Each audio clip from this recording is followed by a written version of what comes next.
They've manipulated millions of us to think in ways that are the opposite of how we're supposed to think.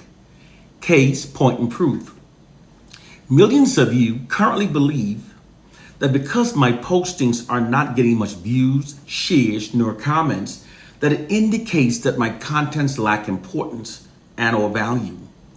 But the truth is in fact the exact opposite. It's actually the less important content which keeps our minds divided, distracted, dumbed down, and confused to the benefit of our oppressors that are permitted to get many views, shares, and go viral. And it's actually the important content that have the potential of emancipating our minds from white mental slavery that are being heavily shadow banned. It's like the sandbox analogy. That analogy compares the white controlled social media platforms as being like a sandbox.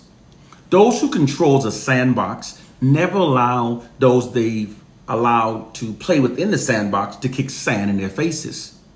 Likewise, black content creator on white controlled social media platforms that creates and shares true black liberating information are perceived, metaphorically speaking, as kicking sand within the face of the white establishment. Therefore, our contents are heavily shadow banned and restricted. Therefore, limited views and shares. This is why my Black People's Matrix will never gain millions of followers, nor even many thousands of followers. It's being deliberately prevented from doing so because it goes against the false narratives that the white oppressors wants to keep us believing as a means of maintaining us their social dominance and control over our lives. The main point that I'm demonstrating in this video is that we have been brainwashed to literally think in ways that are untrue and think in ways that goes against our own interests. Here's another example that proves this to be true. Currently, millions of black people are now asking the question of why are we now more divided than at any previous time in history? Furthermore, why are so many of us now self-loathing and perceives ourselves as being our own worst enemies? However, these are not the questions that we should be asking ourselves. We should instead be asking ourselves, who exclusively controls how we perceive ourselves, and who benefits most when we're divided, self-loathing, and perceives ourselves as being our own worst enemies? The answer to all of those questions are what oppressive forces does. This is a logical, intelligent deduction. But this logical and intelligent deduction is not being made by millions of black people because we've been brainwashed to exclude our oppressors from all of our analysis regarding our oppression, and have instead been brainwashed to believe that our current collective mindset is caused by a silly slave syndrome myth. And we've been brainwashed to revere and defend our oppressors in spite of a brutally horrific history of violence, racism, and discrimination and oppression. White oppressive forces have literally brainwashed millions of us to think in ways that are against our own self-interest and that instead serve the interests of the white society. There are 4 ways to effectively brainwash an entire generation of people to think in ways that are against their own self-interest. By what they're taught, by what they see, by what they hear, and through constant repetition. Because the white society controls the education we're taught, the media images that we see, the societal narratives that we hear, and through constant repetition, white oppressive forces have exploited these combined factors to brainwash the collective minds of millions of black people to think in ways that are against our own self-interest and that instead serve the interests of their white society. This is all possible because regardless of how intelligent people are, if it's possible to control the input of information and media images that are constantly fed into the collective minds of a targeted population, it's entirely possible to control what they'll believe, how they will think, and even how they will behave. This is because people's minds and behaviors aligns with the information and media images that they receive and have accepted as being true. Therefore, through their monopoly over the information and media images that are systematically being fed into the collective minds of the black masses, white oppressive forces have manipulated our collective minds to think in ways that serve the system of white supremacy. Whenever our notoriously corrupt, deceitful, and narcissistic oppressors have the capability to shape our minds in ways that serve their interests, they're going to do so. It's the people they are. It's the way they've always been. And it's the only way they know how to be. And this disclosure is consistent with their history. Most black people are totally clueless of the immense power that the white society's control over our narratives and media images gives them over us. We're in fact literally like their puppets.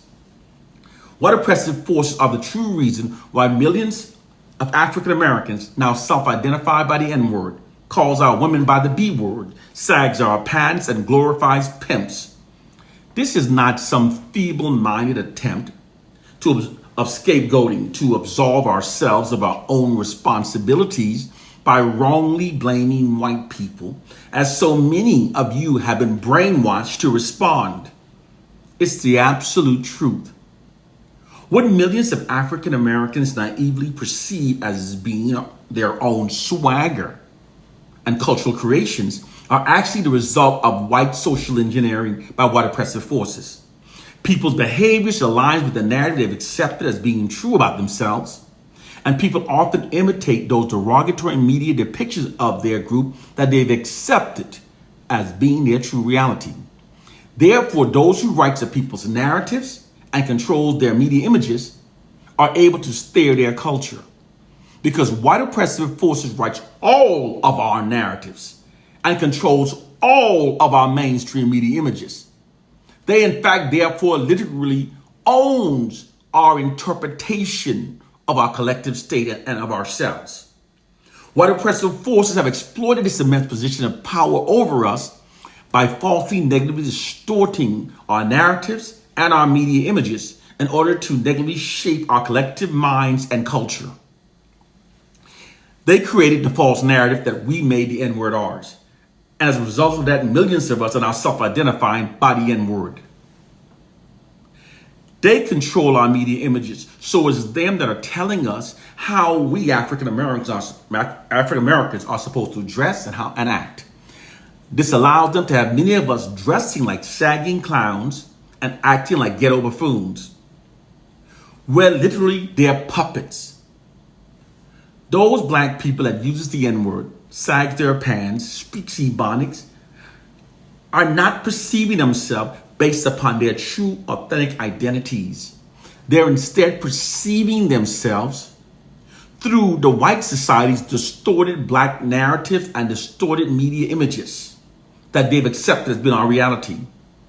They're actually acting like false caricatures of our racial group created by white oppressive forces that they've accepted as being their reality. This is all possible because people are more programmable than most of us would like to admit. And we African Americans are more susceptible to being socially engineered, given that we were stripped of our true identity and culture during the enslavement of our ancestors. We are also more vulnerable to social engineering because we've been socialized to put more value in being holy rather than being critical thinkers.